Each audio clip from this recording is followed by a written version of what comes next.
তো আজকে একটু ভদ্রপুর যাচ্ছি বিকালবেলাতে, তো খুব জল মানে ঝড় জল হয়েছে, তো থেমেছে, তার জন্য যাচ্ছিলাম। তো চলো তোমাদেরকে দেখাই কি করি না করি। আর সোনার দোকানেও গিয়েছিলাম, একটা কেনার কিছু ছিল। তো চলো। তো হ্যালো এভরিওয়ান, তো সবাই তোমরা কেমন আছো? আশা করি ভালোই আছো, আমিও ভালো আছি। তো চলো নতুন ভিডিও স্টার্ট করি।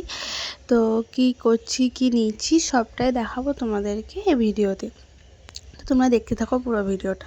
তো সোনার দোকানে ওটা জিনিসটা নিয়ে আমরা চলে গেছিলাম সওদার দোকানে, সওদার কিছু বাজার করে নিলাম। বাজার করার পর আবার একটু চিকেন কিনতে গেলাম, কারণ বাবু কবে থেকে খাবো খাবো খাবো করছে। তো তার জন্য তাই চলো কিনে নেই, একবারে চলে যাব। তো তার জন্য চিকেন কিনে বাড়ি যাব, বাড়ি যেয়ে তখন আবার রান্না হবে। তো এখন বাজে 7:30। তো রান্না এসে ও বসিয়ে দিয়েছিল, আর আমি ভাতটা বসিয়ে দিয়েছিলাম। মাংস টাংস হলে ওই করে রান্না, আমি করি না। আর চলো খাওয়া দাওয়া করার পর তোমাদেরকে দেখাচ্ছি আমি কি নিয়েছি। তো এই যে আমি নিয়েছি, আর এটা আমাকে গিফট করেছে আমার বর। তো চলো তোমাদেরকে দেখাই, আর কেমন হয়েছে সেটাও কমেন্টে জানাবে। এই যে নাকের, তো দারুণ লাগছে, আমার খুব পছন্দ। তোমাদের কেমন লাগলো কমেন্টে জানাও। তো টাটা।